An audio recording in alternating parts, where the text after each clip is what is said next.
Welcome to our guest this morning, who is Nigel Speakman. Now, as you are about to see from how he is dressed, how many guesses do you need as to what he is? He is the District Commissioner for Scouting based in Sutton Coldfield. Nigel, welcome to the programme. Thank you. Now, you are an extraordinary man in many ways, not least the fact that you have got an Unsung Hero award, haven't you? I have, yes. Yeah. And why was that? Well, I've been in Scouts since I was 7 years old. I'm 61 now, so it's about 53, 54 years. So haven't had a break from it, really. Did you ever want one? No, not really, no. It's you don't stay in that long unless you're enjoying it. Yeah. Okay. What was it that grabbed you, as a 7-year-old? Well, as a 7-year-old, it was the outdoor stuff. It was fun and exciting. It was it was getting to meet new friends and stuff like that. So that's what grabbed me. And then as you get older in scouting, the activities get more adventurous, more exciting, and that's what kept me in. Because you must have seen some extraordinary changes in that period of time. Oh yes, quite a few. What's the biggest single one then? Wearing long trousers, is it? Well, yeah. Change the uniform was a real big one in '67. Yeah. So that was well overdue. So that's one of the things that sort of kept me in.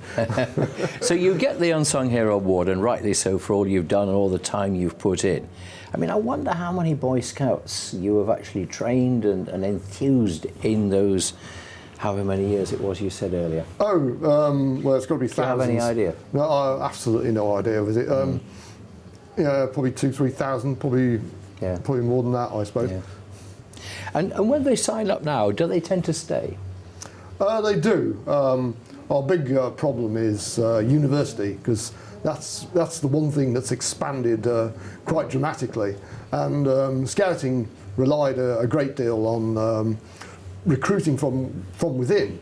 Yes. And university, instead of like 5% of kids going to university, it's, well, in scouting circles, it's something like 100%. Right. So, okay. And we lose contact with our youngsters. Yeah. And it's not so easy to reel them back in, is it? No, absolutely right. Well, I should also tell everybody else that you have, as well as winning this award, and I say, and rightly so, you have actually beaten some serious health issues, haven't you?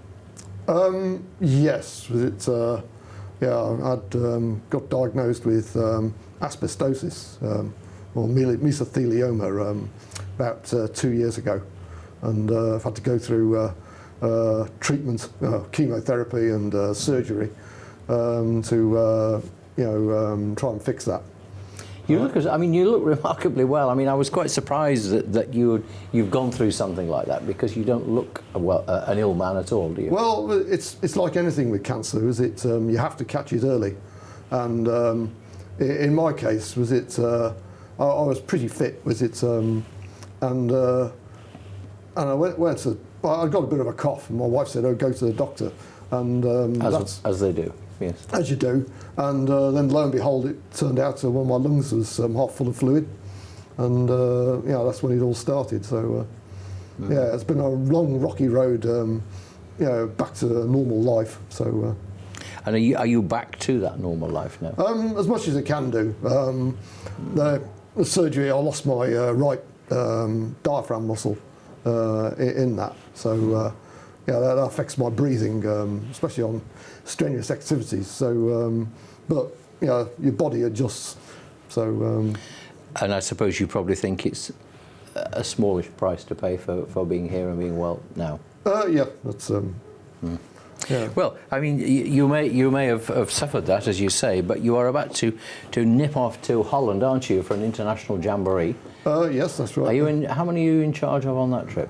Well, amazingly enough, I'm just going as an assistant leader, really. Was it? Does that mean you're just going along for the ride? That's pretty well it. Was it? No, not quite that way. I've got given the responsibilities, but was it my assistant district commissioner for Scouts? He's in charge of it, so he's done all the organisation. Yeah. And how important is it for youngsters who have become Scouts to go to things like this to get a feel for how it is around the world? Oh, it's second to none, really.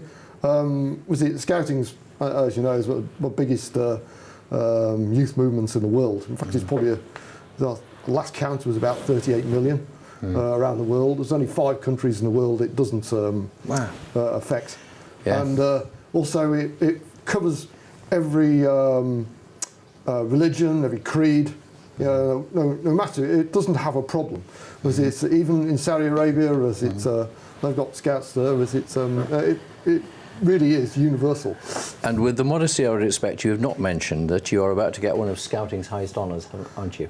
Well, yeah, I've just been awarded my Silver Acorn, which there's about 5 ranks of this award. So, but yeah, it's the first senior award. So I do have to go down to Windsor Castle in April for St George's Day Parade. So. Well, it's good to know that Scouting is alive and well. 38 million, that's an awful lot of people, isn't it? Just a final quick line. You're the man who's the face of is Bear Grylls now, isn't it? That's right, yeah. And that must have got a lot of youngsters well, infused. He's certainly more high profile than some of the guys we've had in the past. Yeah. And that's amazing of it. What a nice way of putting it. Yeah. Nigel Speman, thank you for joining us. Congratulations, glad you're fit and well. See you again after the break.